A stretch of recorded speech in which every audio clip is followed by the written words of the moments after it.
Hello. Welcome to Bible Guru. Thank you for joining us in our journey through the Bible. Ephesians chapter 6, beginning at verse 5. Bondservants, obey your masters according to the flesh, with respect and fear, and with sincerity of heart, just as you would obey Christ, not for appearances, to please people, but as bondservants of Christ, doing the will of God from your heart, with good will, as to the Lord, not to people, knowing that the Lord will provide each one of you for any good they do, whether slave or free. And masters, do the same to them, giving up threatening, knowing that the one who is both their master and yours is in heaven, and there is no favoritism with him. A good day's work. Who do you work for? Where do you work? By the best estimates, more than 1/3 of Italy and 1/4 of all of the Roman Empire was slaves. Slavery is comparatively extremely uncommon today. For this reason, it seems appropriate to look here for the principle Paul is discussing and apply it to our situation, wherever we are. Today, about 99 out of 100 of us work for someone else. Most of us are employees. A few of us are employers. Paul is not condoning slavery, as some have accused. The New Testament never does.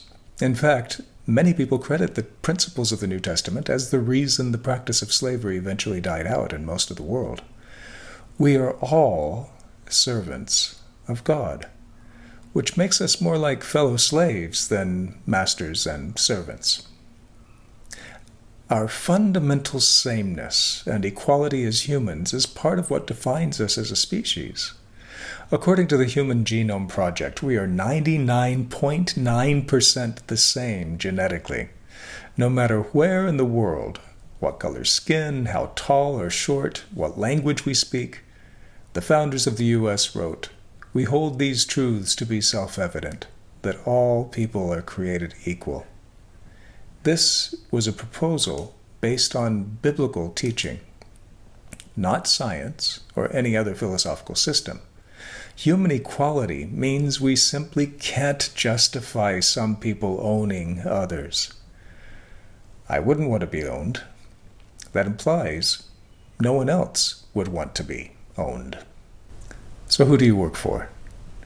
When someone asks you, "Who do you work for?" or "Where do you work?" how do you answer? Do you name your company and its headquarters? Paul says we all should have the attitude that we're working for God. So, who do you work for? The Lord. Where do you work? Everywhere. In the Bible, there is no distinction between secular and sacred work. All work is sacred if it is offered to God. This has a huge impact on how we treat each other, how I treat my boss, how I treat my employees, and how we function within an organization. How are working decisions made? If your boss is God, you'll pray about it and try to honor him and how you do things. It influences how you handle it.